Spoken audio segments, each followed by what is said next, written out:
The morning sun came through the window of the small apartment. A young man sat at his desk staring at his computer screen. His heart beat fast with excitement.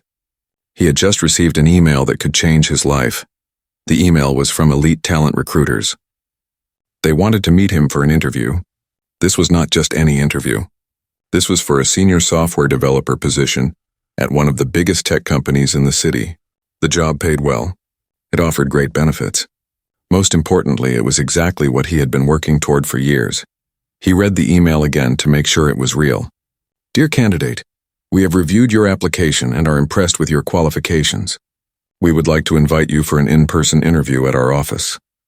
The words made him smile. After sending out dozens of applications, finally someone wanted to meet him. He stood up and walked to the small mirror hanging on his wall. He looked at himself and took a deep breath. "You can do this," he told himself. You worked hard for this moment, and he had worked hard. Very hard. His journey had not been easy. Growing up in a neighborhood where most people did not go to college, he had to fight for every opportunity. His mother worked 2 jobs to help pay for his education. She cleaned offices at night and worked at a grocery store during the day. He remembered her tired face when she came home late. He remembered her words, "Education is your way out. Study hard and make something of yourself." He did exactly that. In high school, he stayed up late doing homework while his friends played outside. He joined the computer club and learned to code. His teacher saw his talent and helped him apply to colleges. When he got accepted to MIT, his mother cried with joy. It was one of the best schools in the country. People from around the world dreamed of going there. College was tough. The work was harder than anything he had done before. Many nights he stayed in the library until it closed. He studied while other students went to parties. But he never gave up. He loved coding. He loved solving problems. He loved building things that people could use. When he graduated with his master's degree, his mother sat in the audience with the biggest smile he had ever seen. After college, he worked at several tech companies. First, he was a junior developer. He learned from senior engineers. He asked questions. He took on extra projects. Within 2 years, he was promoted. Then he moved to another company where he led a team. He built applications that thousands of people used every day. His bosses wrote him excellent recommendations. His co-workers respected him. Now, 5 years after graduation, he had a resume that made him proud. MIT graduate. 5 years of experience, skills in multiple programming languages, projects that showed real impact, references from managers who praised his work. On paper, he was an excellent candidate. Maybe even a perfect candidate. He sat back down at his computer and opened his resume file. He read through it one more time. Everything looked good. His education was listed clearly. His work experience showed growth and responsibility. His technical skills covered everything the job required. He had examples of his best projects with links to his code. He clicked on the job description again. Senior software developer. The role needed someone who could design complex systems. Someone who could work with a team, someone who could solve difficult problems. He had done all of these things in his current job. He was ready for this opportunity. The interview was scheduled for Friday morning at 10 o'clock. That gave him 3 days to prepare. He started making a list of things to do. He would review common interview questions. He would practice explaining his projects. He would prepare questions to ask the interviewers. He would pick out his best suit and make sure it was clean. He felt confident but also nervous. This was normal, he told himself. Everyone felt nervous before important interviews. The key was to be prepared and to be himself. He knew his skills. He knew his worth. He just had to show them what he could do. That evening, he called his mother. "Mom, I got an interview," he said. "It's for that senior developer position I told you about." His mother's voice filled with excitement. "Oh, baby, that's wonderful." "I'm so proud of you." "When is it?" "Friday morning, at a recruitment agency downtown." "You're going to do great," she said. "Remember everything you've accomplished. You belong in that room just as much as anyone else." Her words gave him strength. She always knew what to say. She had believed in him when others doubted. She had supported him when things got hard. He wanted to make her proud. The next few days passed quickly. He prepared carefully for the interview. He researched elite talent recruiters and learned they were one of the most respected agencies in the city. They worked with top companies, Getting placed through them was a big deal. This made him even more excited. He also researched the tech company that had the job opening. They built software used by millions of people. They were known for innovation and for treating employees well. Working there would be a dream come true. It would prove that all his hard work had paid off. On Thursday night, he laid out his clothes for the next day. Navy blue suit, white shirt, conservative tie, black shoes polished until they shined. He wanted to look professional. He wanted to make a good first impression. He tried to sleep, but his mind kept racing. He thought about the questions they might ask. He thought about his answers. He reminded himself to speak clearly and make eye contact. He told himself to be confident but not arrogant. Finally, around midnight, he fell asleep. Friday morning came bright and clear. He woke up early, ate a good breakfast, and got dressed. He looked at himself in the mirror one more time. He looked professional. He looked capable. He looked like someone who deserved that job. The recruitment agency was in a tall glass building downtown. He arrived 15 minutes early, just as he planned. The lobby was impressive with marble floors and modern furniture. He took the elevator to the 12th floor. His heart pounded as the numbers climbed. When the elevator doors opened, he saw the elite talent recruiters sign on the wall. The letters were big and gold. The office looked expensive and professional. This was a serious company. He walked to the reception desk. "Good morning," he said to the receptionist with a smile. "I have a 10 o'clock interview." The receptionist looked at her computer screen. "Yes, I see you here. Please have a seat. Someone will be with you shortly." He sat in one of the leather chairs in the waiting area. He took a deep breath and tried to calm his nerves. This was it. This was his chance. He was ready to show them what he could do. He had no idea that the next hour would change everything. A woman in a tight black dress and high heels walked into the waiting area. Her blonde hair was pulled back in a perfect bun. She looked at her tablet and then at him. Her smile seemed fake. "You're here for the 10 o'clock interview?" she asked. Her voice was cold.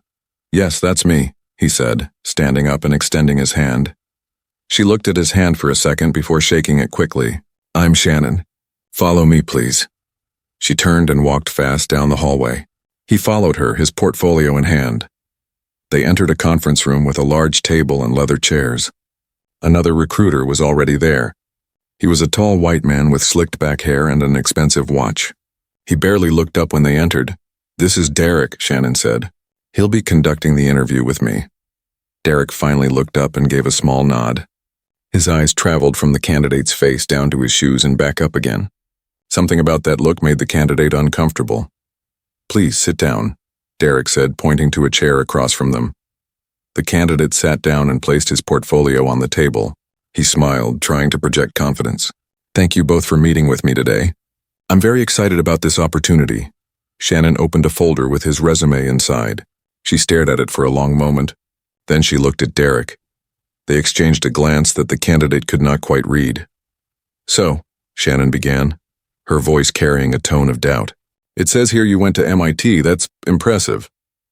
The way she said impressive made it sound like a question, not a compliment. "Yes, I earned my master's degree in computer science there," he replied proudly. Derek leaned back in his chair. "MIT, huh? That's a tough school to get into. How exactly did you end up there?" The question felt strange. "Well, I had strong grades in high school. I did very well on my entrance exams. I had good recommendations from my teachers. I applied and got accepted."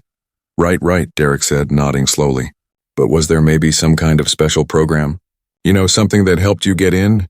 The candidate felt his stomach tighten. He knew what Derek was suggesting. "No special program. Just hard work and good grades. The same way anyone gets into MIT." Shannon jumped in.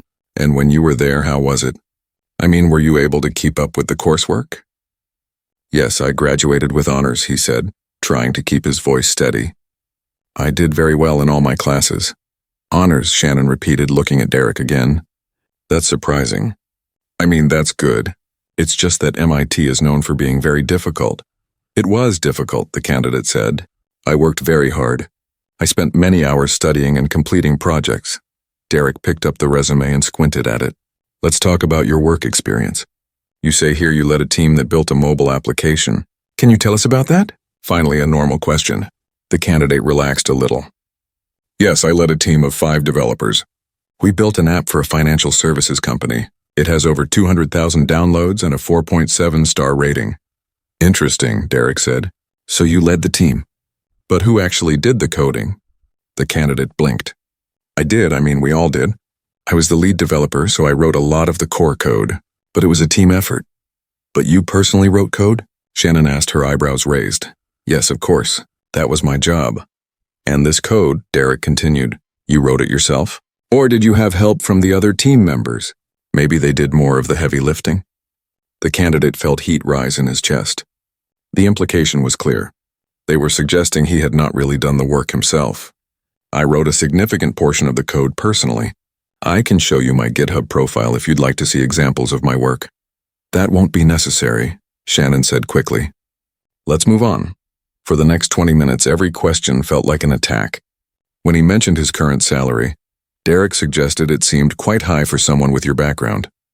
When he talked about a complex algorithm he developed, Shannon asked if he was sure he had not just copied it from somewhere online. When he described his leadership style, Derek interrupted to ask if he had ever taken actual leadership training, or if he just figured it out as he went. The candidate answered every question professionally. He provided examples. He explained his thought process. He remained calm even though inside he felt humiliated. He had never experienced anything like this in his other interviews. At his previous jobs, his skills had been respected. Here, everything he said was questioned and doubted. Let me ask you something, Derek said, leaning forward.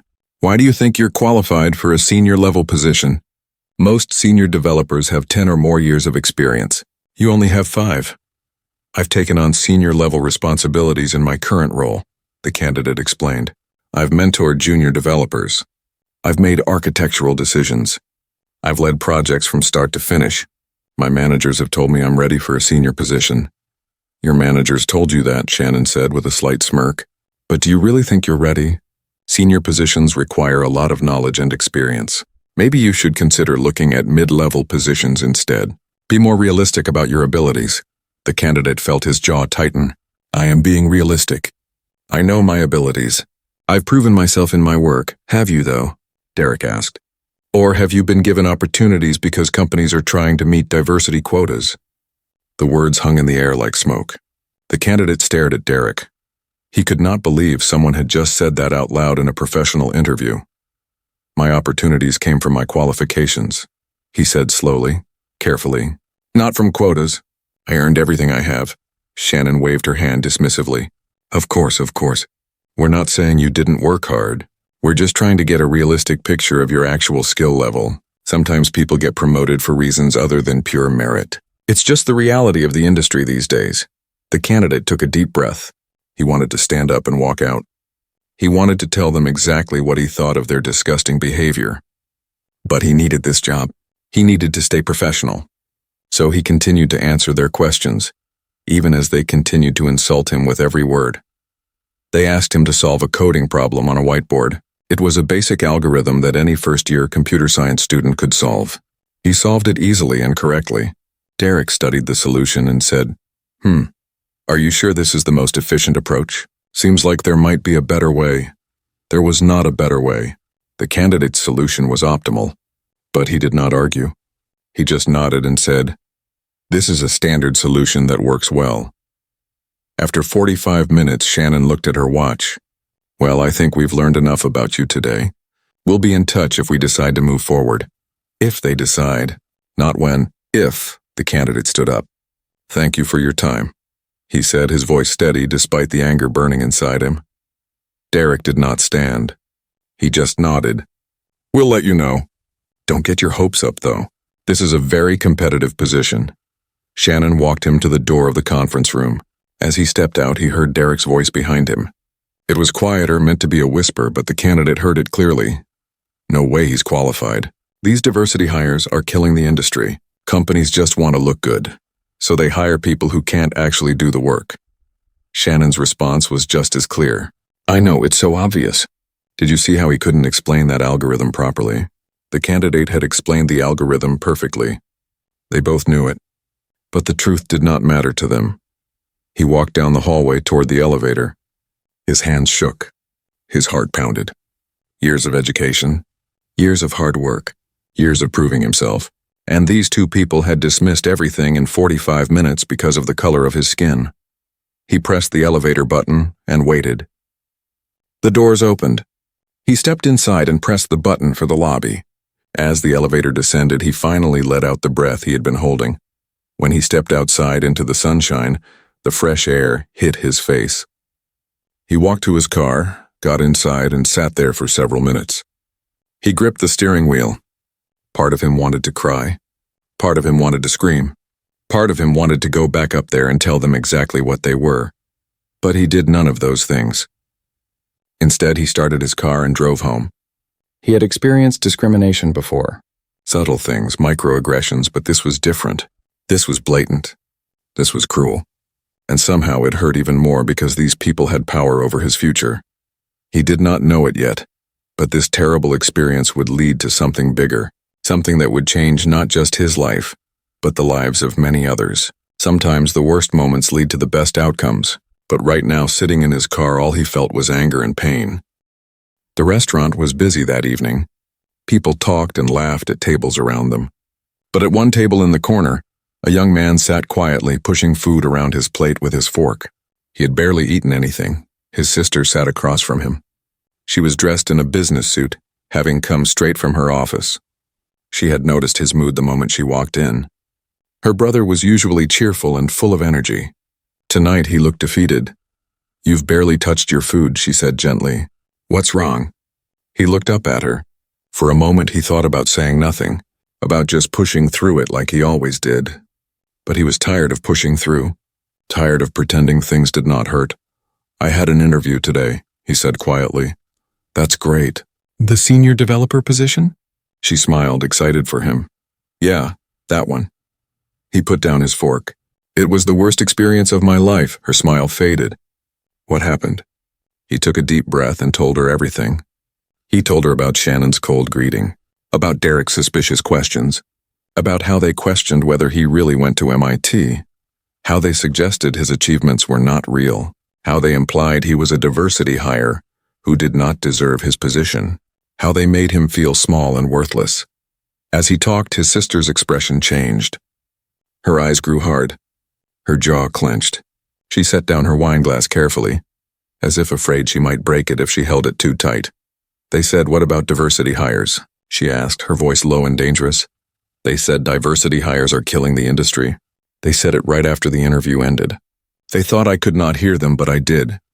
His sister's hands formed fists on the table. "What was the name of this recruitment agency?" "Elite Talent Recruiters. They're supposed to be one of the best in the city. That's why I was so excited when they called me." The moment he said the name, his sister went completely still. Her eyes widened. She stared at him like he had just said something impossible. "What?" he asked. "Do you know them?" She did not answer right away. She just stared at him, her mind clearly racing. Then she picked up her wine glass and took a long drink. When she set it down, she looked him straight in the eyes. "I need to tell you something," she said slowly, "and you're not going to believe it." "What?" "Elite Talent Recruiters. I own it." He blinked. "You what?" "I'm the majority owner of Elite Talent Recruiters. I bought the company 6 months ago." He shook his head in confusion. "That's not possible. You never told me you owned a recruitment agency." "Because I own a lot of companies," she said. "It's part of my investment portfolio. I don't run the day-to-day operations. I have managers for that. But yes, I own Elite Talent Recruiters. I own 51% of it." He sat back in his chair, stunned. His sister was successful. He knew that. She had started her first business when she was only 25. She worked incredibly hard and built it into something profitable. Then she sold it and invested in other businesses. Over the years, she had become wealthy, but he had no idea she owned the very company that had just humiliated him. "You own it," he repeated, still trying to process this information. "I own it," she confirmed, "and I had no idea they were treating candidates this way." Her voice was shaking with anger now. "What were their names again?" "Shannon and Derek." She pulled out her phone and typed quickly. "Shannon Weber and Derek Morrison." "They've been with the company for 3 years." She looked up at him. "I've never met them in person. I usually communicate with the CEO and the regional managers. I review financial reports and strategic plans, but I don't sit in on interviews or meet with the recruiters. So you had no idea, he said. None. Zero. If I had known. She trailed off, too angry to finish the sentence. Then she focused on him again. Tell me exactly what they said. Every detail you can remember. For the next 30 minutes, he went through the entire interview again. This time he remembered even more details. The way Shannon had looked at Derek when she saw his resume. The way Derek had questioned everything on his resume. Every insulting question. Every doubt they had raised. Every suggestion that he was not good enough. His sister listened to every word. She took notes on her phone. Her expression grew darker with each sentence. They questioned if you really went to MIT, she said, her voice cold. You who studied harder than anyone I know. You who made Mom cry with pride when you graduated. They questioned that? Yes. And they said you were a diversity hire? Yes. In my company. She said the last part like she could not quite believe it. In a company that I own, people are being treated this way. You didn't know, he said. It's not your fault. She slammed her hand on the table. A few people at nearby tables looked over. She lowered her voice, but the intensity remained. It absolutely is my fault. I own the company. That makes me responsible for everything that happens there. Every employee, every policy, every interview. It's all on me. What are you going to do? She looked at him with eyes like steel. I'm going to fix this. Not just for you. For everyone they've done this to. Because if they treated you this way, how many other qualified candidates have they rejected because of their race? How many careers have they damaged? How many people have they hurt? You can't just fire them, can you? Don't you need proof? A small, cold smile crossed her face. Oh, I'll get proof, trust me. I know exactly how to handle this. How? I'm going to go there tomorrow. Not as the owner. As a consultant. I'll tell them I'm doing a quality assurance review. I'll sit in on interviews. I'll watch how they treat different candidates. I'll see with my own eyes what kind of people are representing my company. Will they let you do that? They work for me even if they don't know it yet. And the CEO will approve anything I ask for. He knows I'm the owner. He felt something shift inside him. The defeat he had felt all day was being replaced by something else. Hope. Maybe even a little bit of satisfaction. You're really going to do this. I'm really going to do this, she confirmed. Those two have no idea what's coming for them. They finished their dinner, though the mood had completely changed. His sister was now in planning mode. She talked about her strategy, about what she would look for, about how she would document everything. I need you to do something for me, she said as they walked to their cars. I need you to write down everything you remember from that interview. Every question they asked, every comment they made, every feeling you had. Write it all down tonight while it's fresh in your mind. Okay, I can do that, she hugged him tight. I'm so sorry you went through that. You deserved better. You deserve respect, and I'm going to make sure this never happens to anyone else. Thank you, he said quietly. Don't thank me. This is what family does. We protect each other. She pulled back and looked at him. And I promise you, by the end of next week, things are going to be very different at Elite Talent Recruiters. He watched her drive away, then got in his own car. As he drove home, he thought about the strange turn his day had taken. He had gone into that interview with hope and excitement. He had come out feeling crushed and worthless. And now somehow the whole situation had transformed into something else entirely. When he got home, he opened his laptop and started writing. He wrote down every detail he could remember. The cold reception, the insulting questions, the way they had dismissed his accomplishments. The horrible comment about diversity hires at the end. As he wrote, he realized something. Derek and Shannon had no idea who they had just messed with. They thought they had just interviewed another candidate they could dismiss and forget about. They had no idea that candidate was the brother of the woman who owned their company. They had no idea their careers were about to end. He sent the document to his sister. Within minutes, she replied, "Got it, perfect. Tomorrow I go to war." He smiled for the first time all day. Tomorrow was going to be interesting. That night, his sister could not sleep. She lay in bed staring at the ceiling, thinking about what her brother had told her.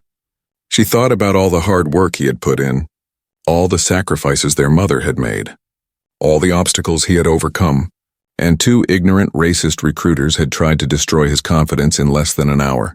She had built her success on one simple principle: treat people fairly and judge them by their abilities. Nothing else mattered. Not race, not gender, not background. Just talent and hard work. She had no tolerance for discrimination of any kind. And now she had discovered it was happening in one of her own companies. Under her watch, in her name, that was going to end. Immediately, she got out of bed and went to her home office. She sent an email to the CEO of Elite Talent Recruiters. I'll be visiting the office tomorrow morning at 9. I'm conducting an unannounced quality review. Please have the staff prepared for normal operations. I'll be observing interviews and reviewing procedures. Do not inform the staff who I am. Introduce me only as a consultant. This is confidential and mandatory. She hit send and went back to bed. This time she slept soundly. She had a plan, and tomorrow she would execute it perfectly. Derek and Shannon had no idea what was coming. But they were about to learn an important lesson. Actions have consequences, and racism always comes with a price. The elevator doors opened on the 12th floor at exactly 9 o'clock in the morning. A woman stepped out wearing a gray business suit and carrying a leather briefcase. Her hair was pulled back in a professional bun.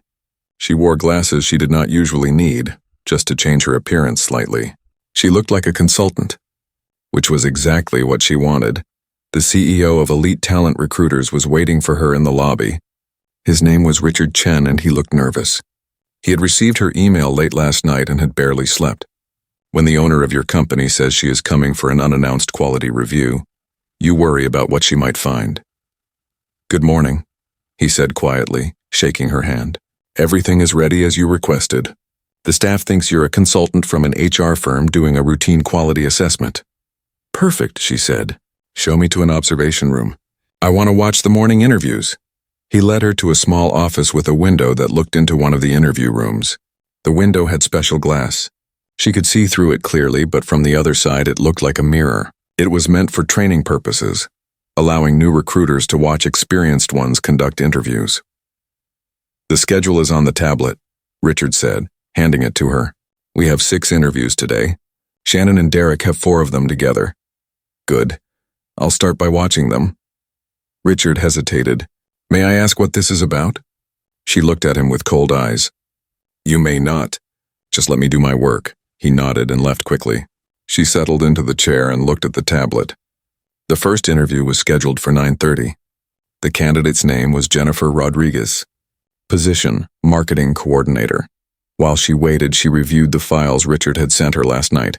Shannon Weber had been with the company for 3 years. Solid performance reviews. Good placement rate. Nothing that suggested any problems. Derek Morrison had been there for 2.5 years. Also good reviews. Also good numbers. On paper, they looked like excellent recruiters. But numbers did not tell the whole story. And paper could hide many sins. At 9:25, Shannon and Derek entered the interview room. They were chatting casually, laughing about something. They looked relaxed and professional. They sat down and reviewed their notes. At 9:30 exactly, a young Hispanic woman was led into the room. Jennifer Rodriguez. She wore a conservative dress and carried a portfolio. She smiled nervously and shook their hands. Please have a seat, Shannon said warmly. Her voice was completely different from how she had spoken to the brother yesterday. This voice was kind, welcoming. Thank you so much for meeting with me, Jennifer said. We're excited to talk with you, Derek said with a big smile. Your resume is impressive. 3 years of marketing experience, a degree from USC, strong references. You're exactly the kind of candidate our clients are looking for. The sister watched carefully.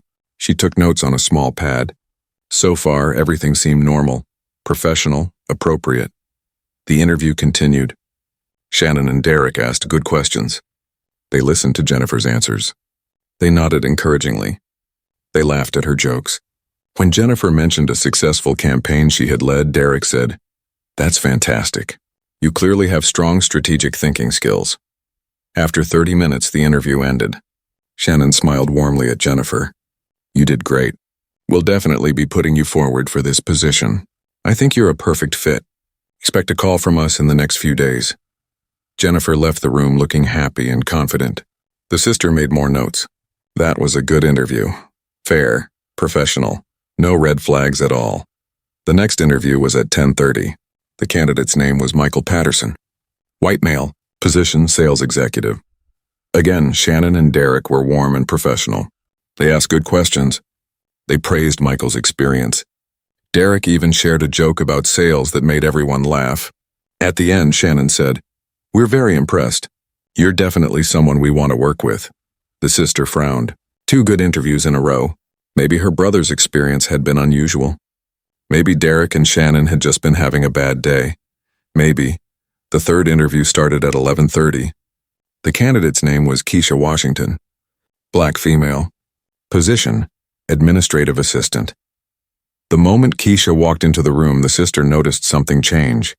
Shannon's smile became smaller, less warm. Derek's posture shifted. He leaned back in his chair instead of leaning forward like he had with the other candidates. "So, Keisha," Shannon began. She pronounced the name carefully, like it was difficult. "Tell us about your experience." "Well, I've worked as an administrative assistant for 5 years," Keisha said.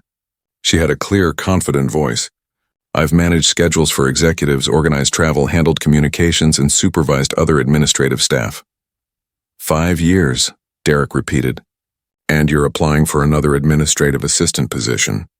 Have you considered that you might be overselling your experience a bit?" The sister's eyes narrowed. What kind of question was that?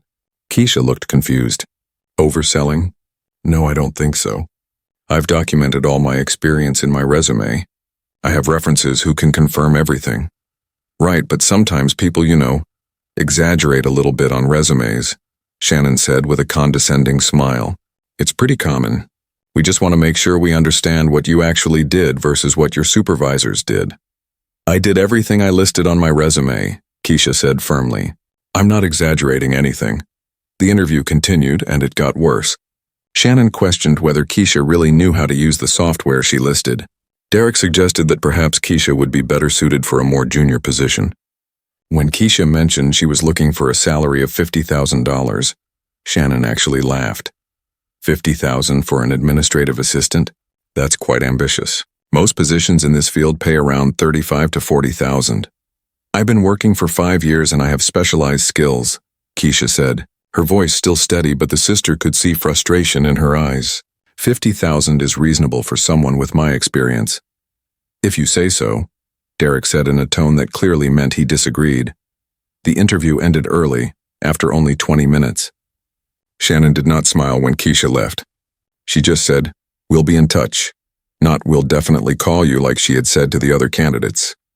Just "we'll be in touch." The door closed behind Keisha. The sister watched as Shannon and Derek exchanged looks. "No way," Derek said immediately. "Way too demanding." "Asking for $50,000? Who does she think she is?" "I know, right?" Shannon agreed. "And did you hear how she insisted she did all that work herself?" "Sure you did, honey." The sister's hand gripped her pen so hard it almost broke. She wrote down every word they said. She noted the time. She noted the difference between how they had treated the white candidates and how they had treated Keisha. The 4th interview was at 1 o'clock. Another white candidate. Another warm professional interview. Another promising ending, but the sister had seen enough. The pattern was clear. When candidates were white, Shannon and Derek were encouraging and supportive. When the candidate was a person of color, they became suspicious and dismissive. It was blatant. It was disgusting. And it was happening in her company. She picked up her phone and sent a text to Richard. "I need access to all email communications from Shannon Weber and Derek Morrison for the past 6 months. Also, pull all the candidate files they've handled. I want to see who they recommended and who they rejected." Richard responded immediately. "I'll have everything ready within the hour." The sister spent her lunch break reviewing the files. What she found made her blood boil. Over the past 6 months, Shannon and Derek had interviewed 63 candidates. Of those, 42 were white. 21 were people of color. Of the 42 white candidates, 38 had been recommended to clients. That was a 90% placement rate. Of the 21 minority candidates, only 4 had been recommended. That was less than 20%. She dug deeper into the files. Many of the rejected minority candidates had better qualifications than the white candidates who were recommended. They had better degrees, more experience, stronger references. but they were rejected anyway. Then she opened their email communications, and that was when she found the really damaging evidence. There was an email from Derek to Shannon about a black candidate named Trevor Johnson. Not sure about this one. Looks good on paper, but you know how that goes. Probably affirmative action, baby. I'll pass. Another email from Shannon about an Asian candidate named Lee Chen. Too quiet. Not confident enough. Don't think the client will like her. Moving on. An email from Derek about a Hispanic candidate named Carlos Mendez. Resume seems exaggerated. No way he really managed all those projects. Probably taking credit for his team's work. Page after page. Email after email. A clear pattern of discrimination. And not just subtle discrimination. Blatant, obvious, documented discrimination. The sister printed everything. Every email. Every candidate file. Every piece of evidence. She built a case that no one could deny or explain away. At 3 o'clock, she watched one more interview. This time it was for a senior position. The candidate was a black man named David Freeman. He had 10 years of experience. An MBA from Harvard. Glowing recommendations. Shannon and Derek tore him apart. They questioned everything. They doubted every achievement. At one point, Derek actually said, "Are you sure you're ready for a senior position? Maybe you should look at mid-level roles instead." David handled it with grace and professionalism, but the sister could see the pain in his eyes. She had seen that same pain in her brother's eyes last night. When the interview ended and David left, she heard Shannon say, "Way too cocky. These guys always think they're better than they are." "Diversity hire for sure," Derek agreed. You can always tell that was it. The sister had heard enough, seen enough, documented enough. She stood up, gathered all her papers, and walked out of the observation room. She went straight to Richard's office. "Call an emergency meeting," she told him. "I want Shannon Weber, Derek Morrison, and yourself in the main conference room in 15 minutes. Richard looked at the expression on her face and nodded. "Of course. Should I tell them what it's about?" "No. Just tell them it's mandatory." 15 minutes later, the sister walked into the conference room. Shannon and Derek were already there, looking confused. Richard sat at the end of the table, looking nervous. Shannon saw her and smiled politely. "Hi, are you the consultant who's been here today?" "Not exactly," the sister said. She sat down and placed her stack of papers on the table. "Let me introduce myself properly. My name is Ms. Thompson, and I own this company." The color drained from Shannon's face. Derek's mouth fell open slightly. "I've spent today watching you both conduct interviews. I've reviewed your emails. I've analyzed your placement statistics, and I've documented a clear pattern of racial discrimination." She slid a paper across the table toward them. "This is a summary of my findings. Would either of you like to explain yourselves?" Neither of them spoke. They just stared at the paper like it was a poisonous snake. The sister leaned back in her chair. "No, nothing to say? That's fine, because I have plenty to say, and you're going to sit here and listen to every single word." The conference room was silent except for the sound of papers being placed on the table. The sister arranged her documents carefully, taking her time. She wanted Shannon and Derek to feel the weight of this moment. She wanted them to understand that this was not a casual conversation. This was the end of something. Derek found his voice first. "Ms. Thompson, I think there's been a misunderstanding." She held up her hand, cutting him off. Don't insult me by pretending you don't know exactly what you've done. I have evidence. Mountains of it. So sit there quietly and let me tell you what I found." She picked up the first document. "Let's start with the statistics. Over the past 6 months, you two have interviewed 63 candidates together. 42 were white. 21 were minorities. Of the white candidates, you recommended 38. That's 90%. Of the minority candidates, you recommended 4. That's 19%. Shannon shifted in her seat. "Well, qualifications vary. We can't recommend everyone. You're right. Qualifications do vary. So let me show you something interesting." The sister pulled out 2 resumes and placed them side by side. "This is Jennifer Martinez. Computer science degree from Stanford. 7 years of programming experience. 5 major projects. 3 patents. You rejected her.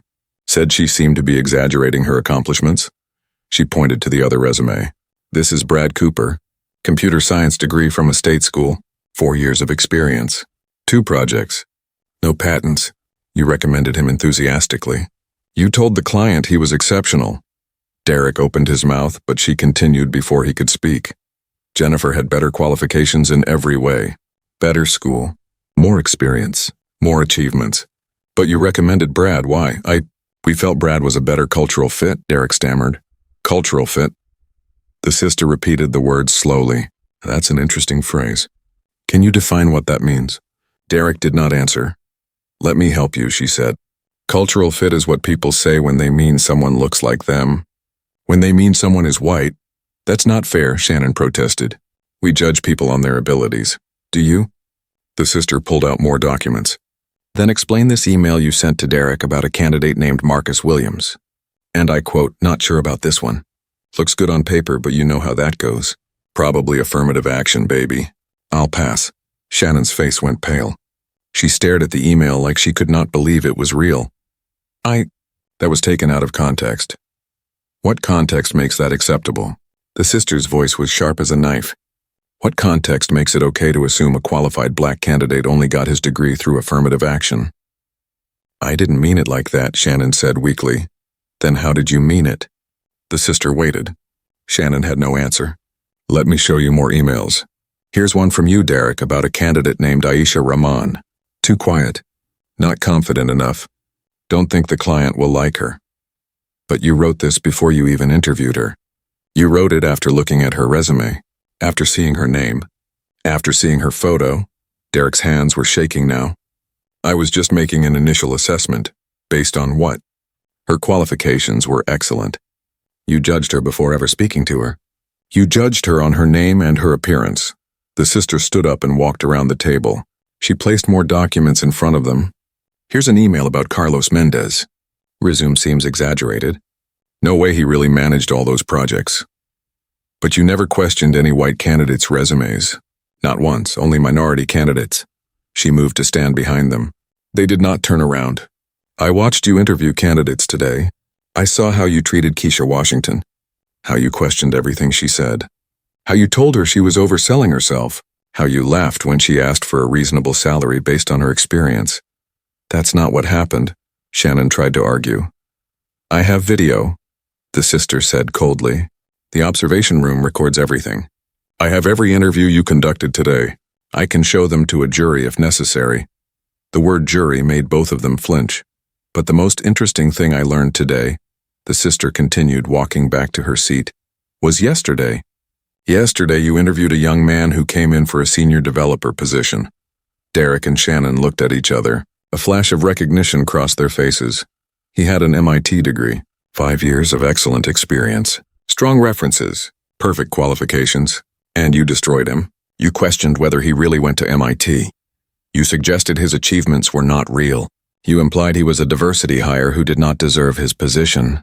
Shannon's voice was barely a whisper. We were just being thorough. Were you? The sister pulled out her phone.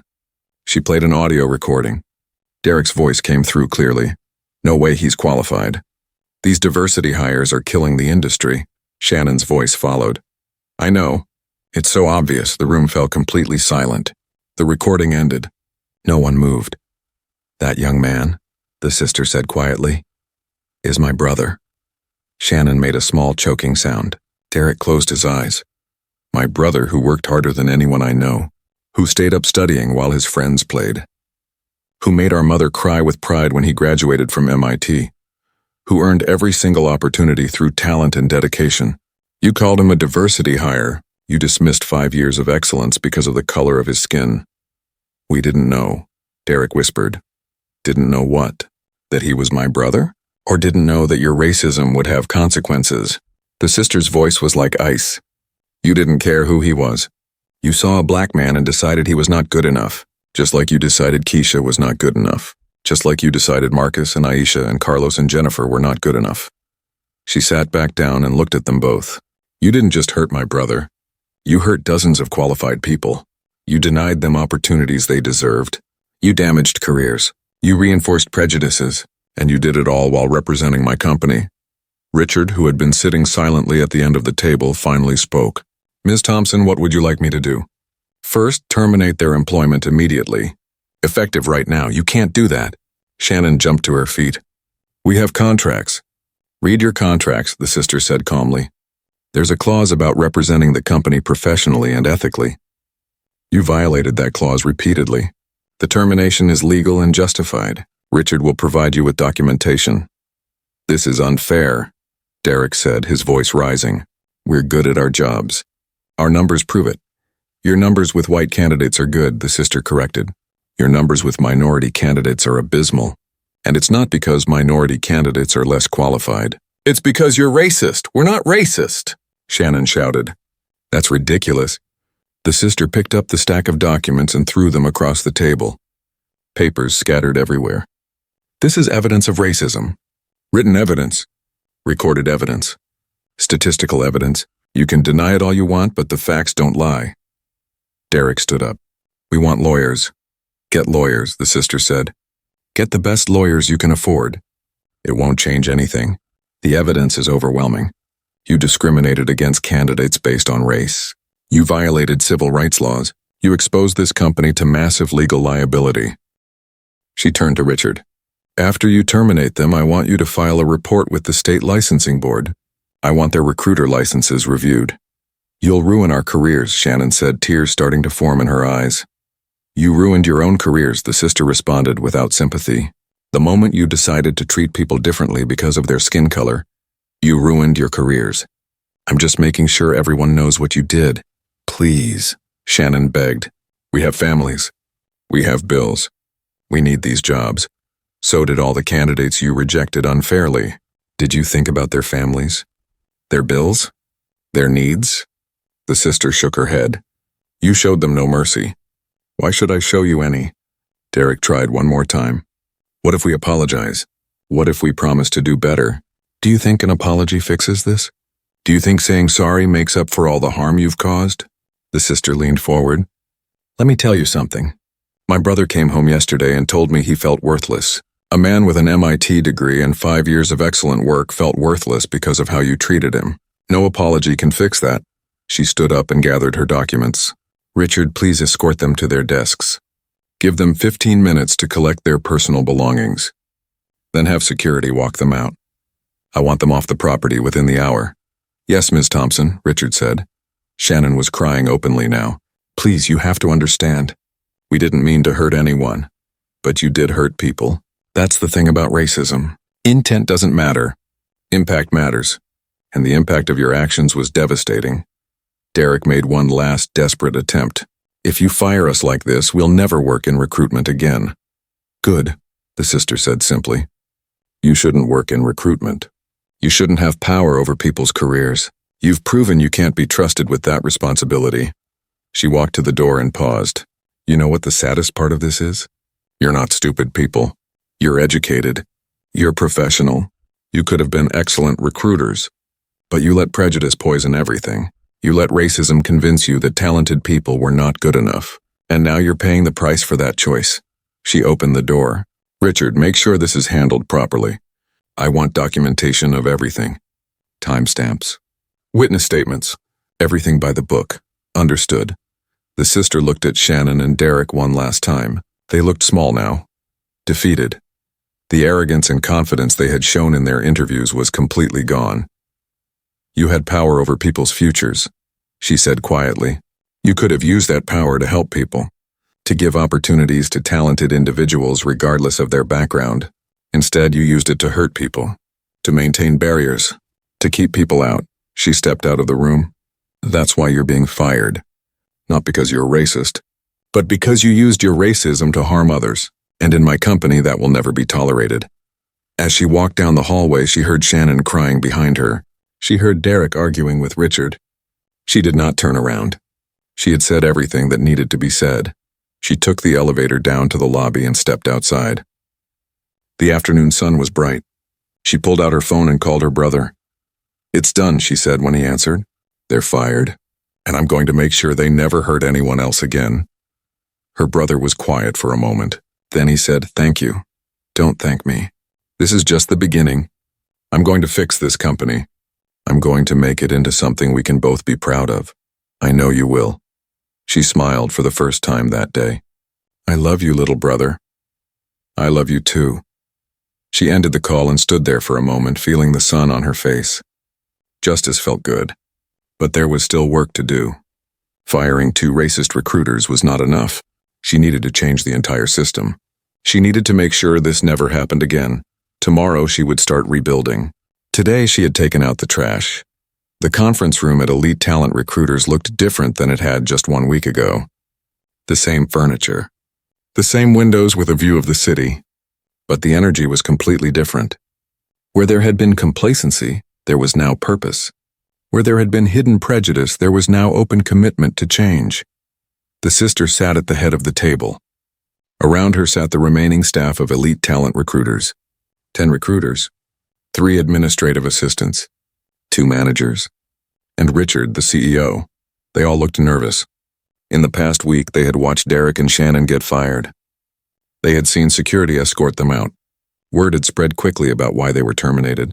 Now everyone wondered if they were next. "Thank you all for coming," the sister began. Her voice was calm but firm. "I'm sure you've all heard about what happened last week. I want to be clear about something. I didn't fire Derek and Shannon to make an example.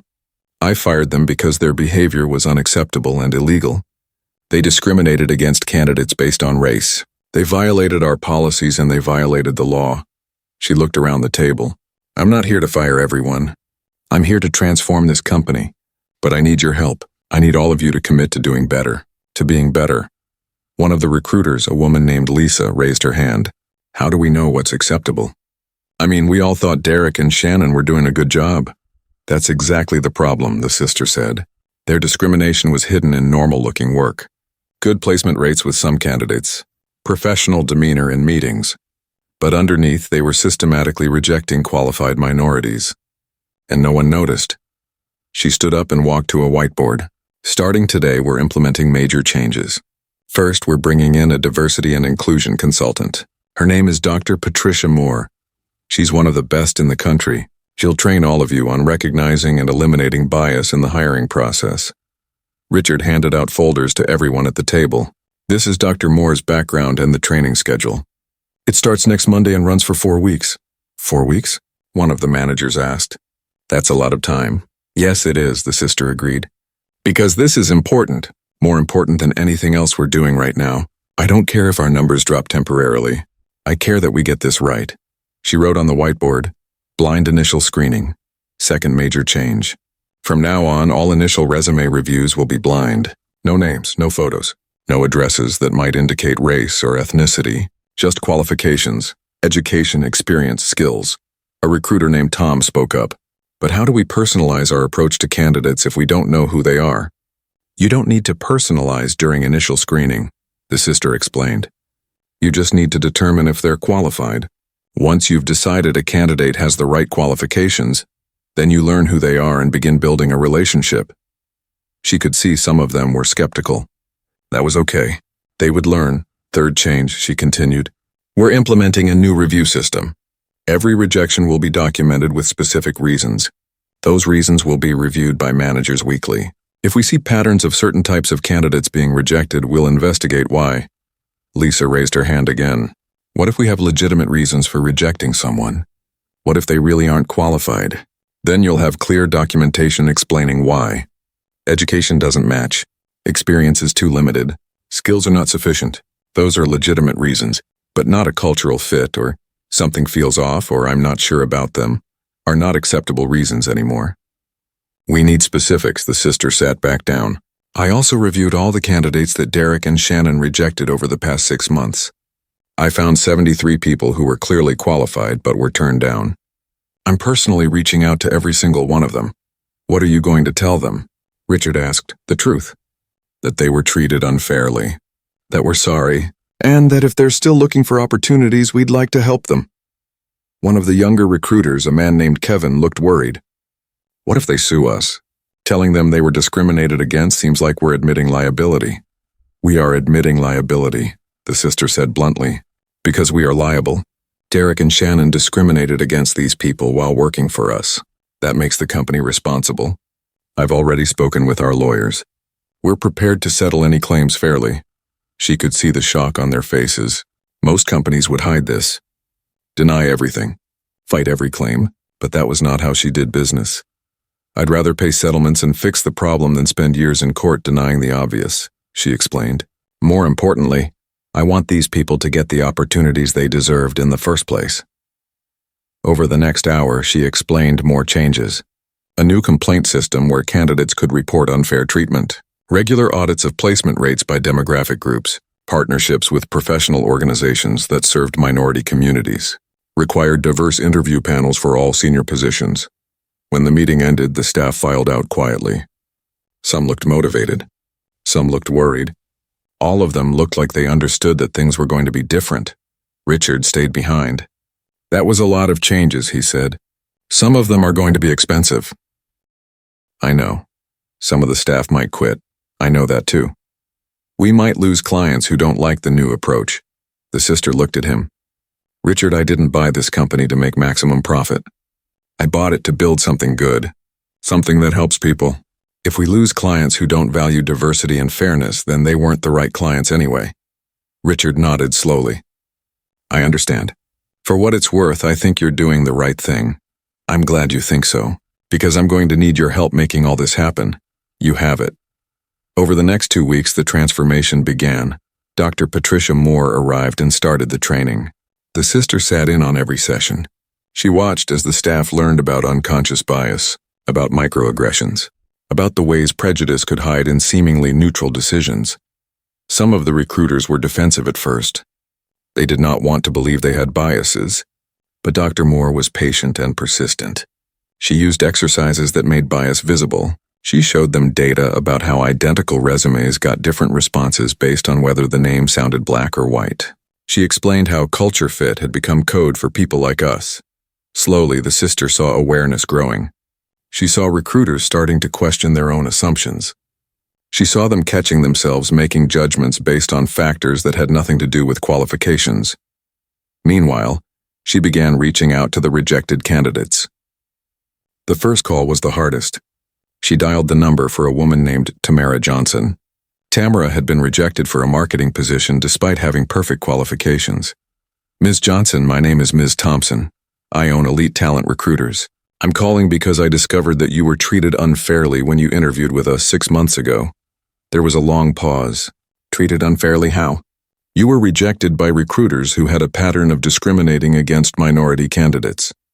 Your qualifications were excellent. You should have been recommended to our client. I'm calling to apologize and to ask if you're still looking for opportunities. Another pause. Why are you telling me this? Because it's the truth. And because I want to make it right. Tamara's voice became emotional. Do you know how that interview made me feel? They acted like I was lying about my experience, like my degree from Howard didn't count, like I was trying to trick them. I know, and I'm sorry. What they did was wrong. Sorry doesn't get me the job I should have had. You're right. But I have 3 marketing positions available right now with excellent companies. If you're interested, I'd like to personally handle your placement. No fee. And I'll make sure you're treated with the respect you deserve. Tamara was quiet for a long time. Then she said, okay, I'm listening. The conversation lasted an hour.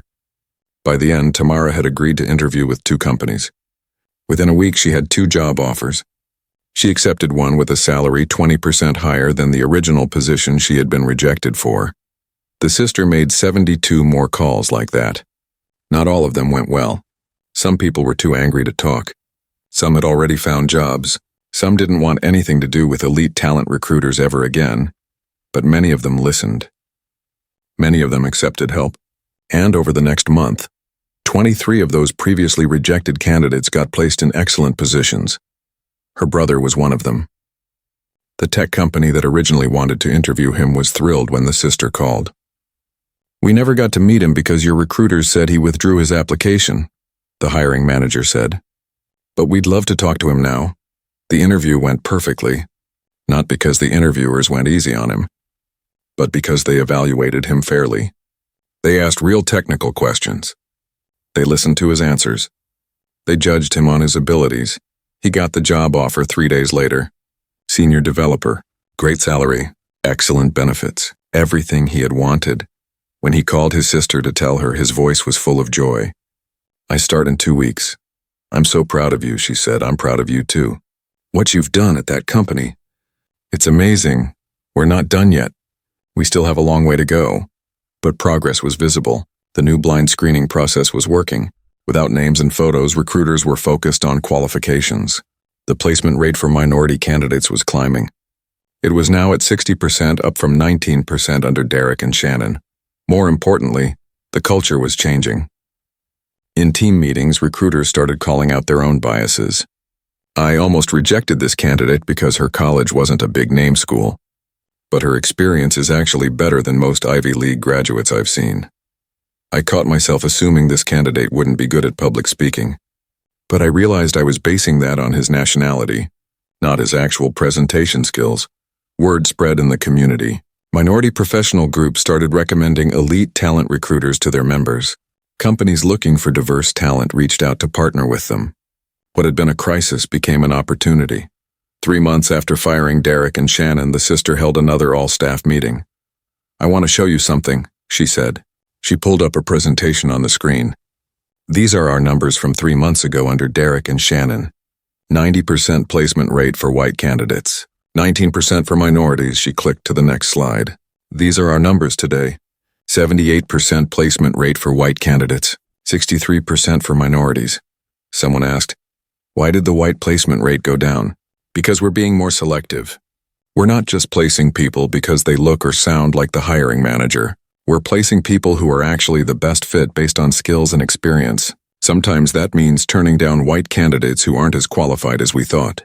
But the result is better matches, better retention, happier clients." She clicked to another slide. "Our client satisfaction is up. Our candidate satisfaction is up. And our revenue is actually higher than it was 3 months ago because we're getting more repeat business and referrals." The room broke into applause. Real, genuine applause. "This is what happens when we do the right thing," the sister said. "Everyone wins. Candidates get fair opportunities. Clients get the best talent. And we build a business we can be proud of." After the meeting, Richard pulled her aside.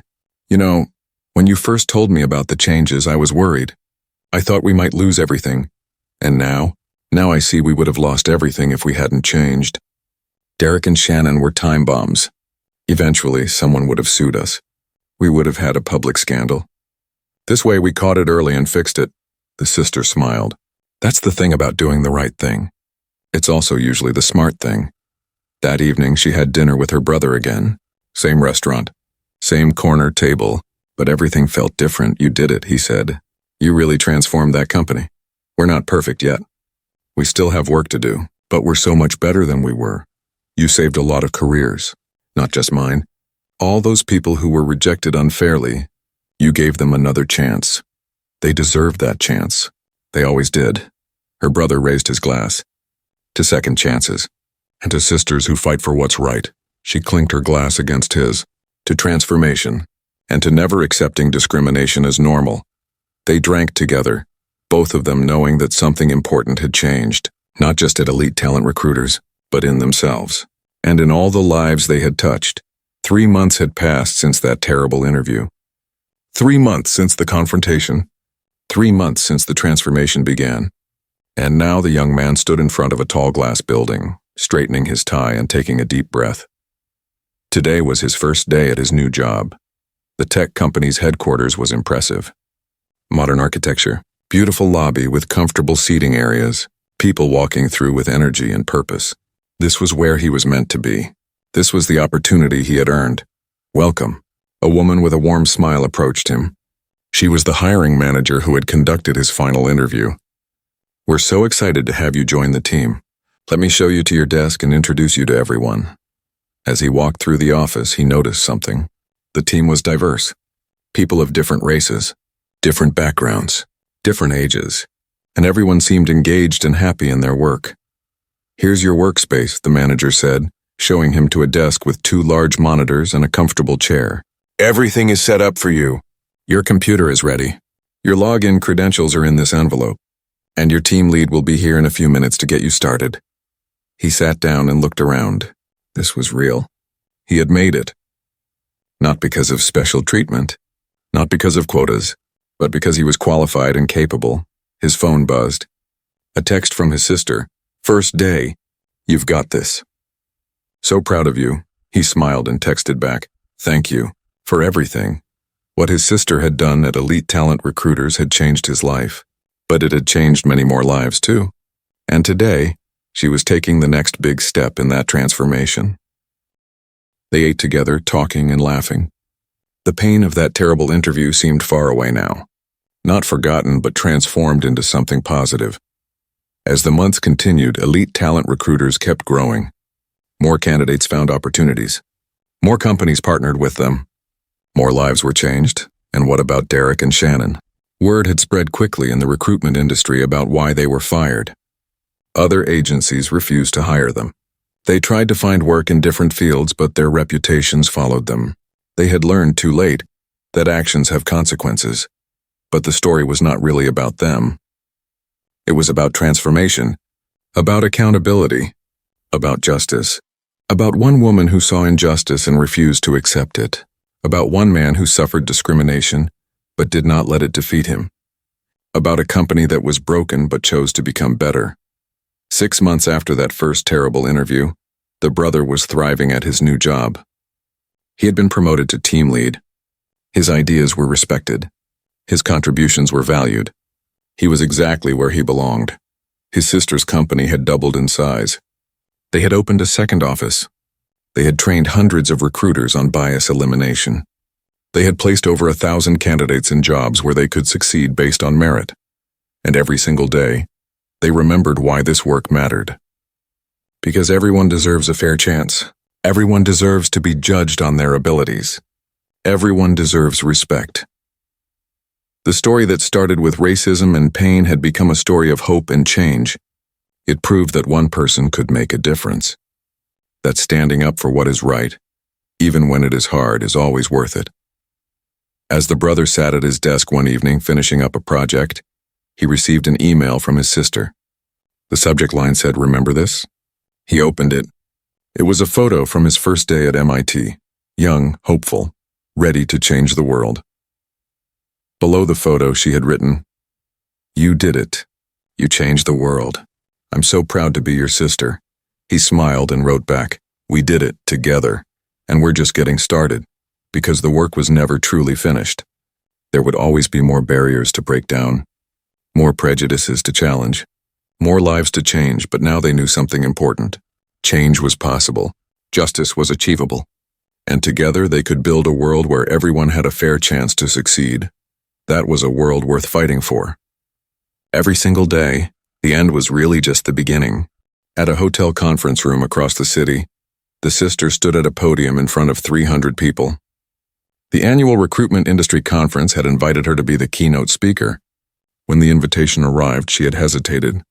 Public speaking was not her favorite thing. But the story needed to be told. The conference organizer introduced her. "Our keynote speaker today is Ms. Thompson, owner of Elite Talent Recruiters.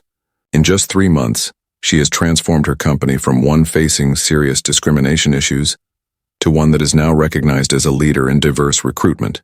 Please welcome Ms. Thompson." The audience applauded. The sister walked to the podium. She looked out at the crowd.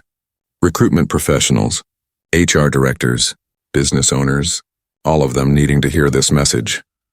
"Thank you for having me today," she began. "I'm going to tell you a story.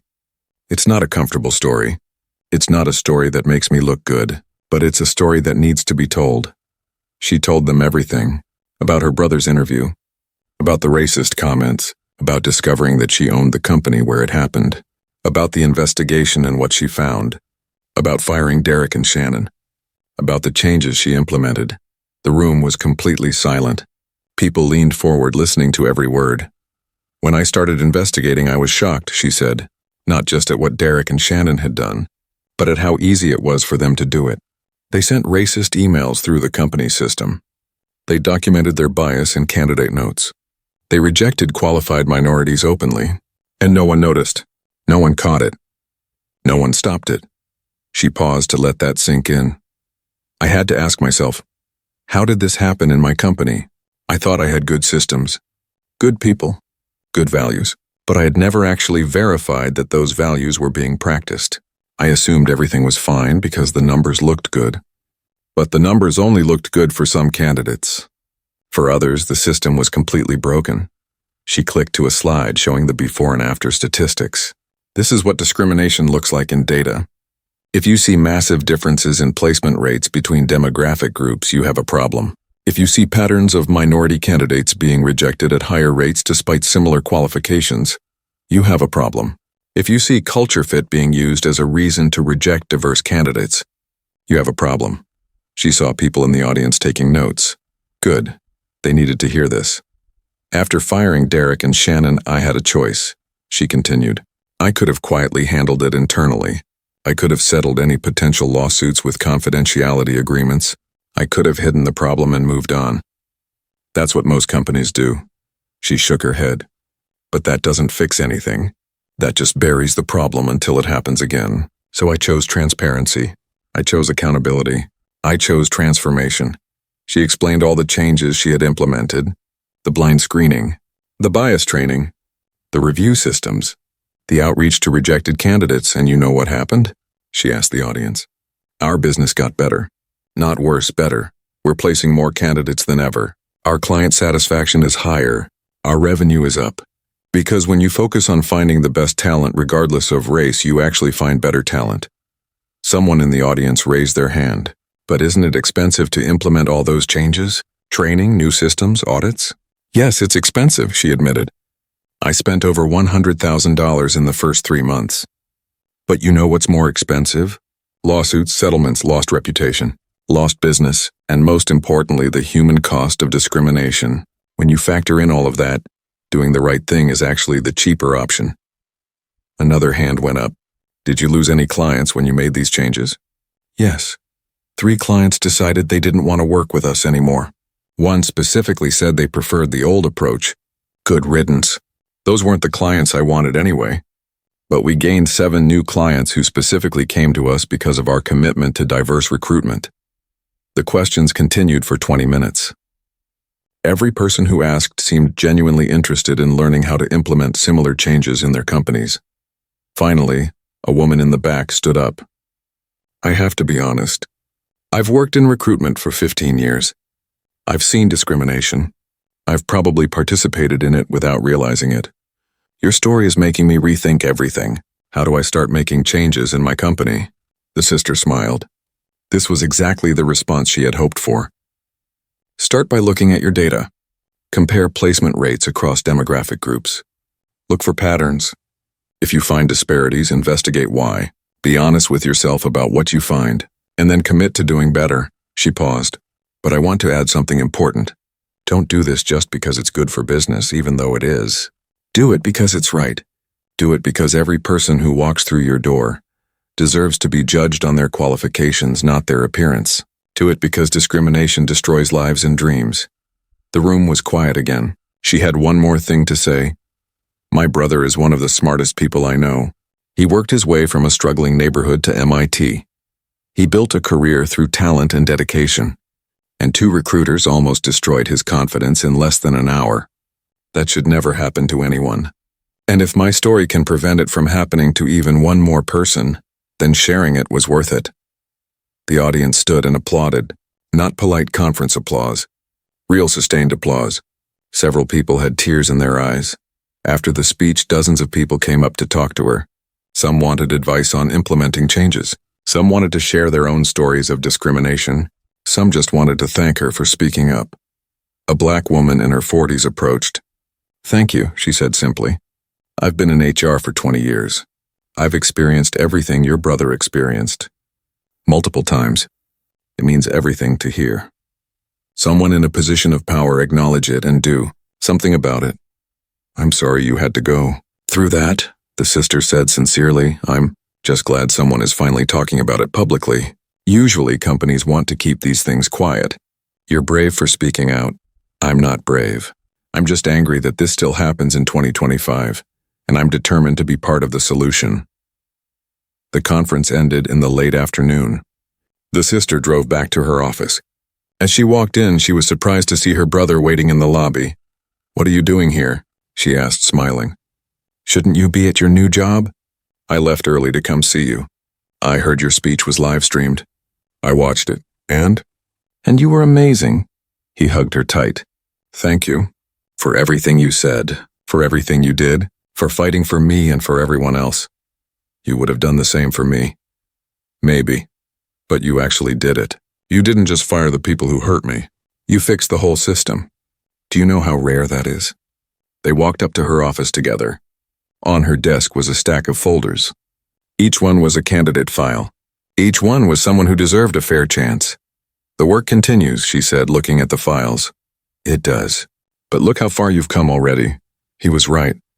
Elite Talent Recruiters was now one of the most respected agencies in the city. Not because they had the biggest revenue, though that was growing, but because they had built a reputation for fairness and excellence.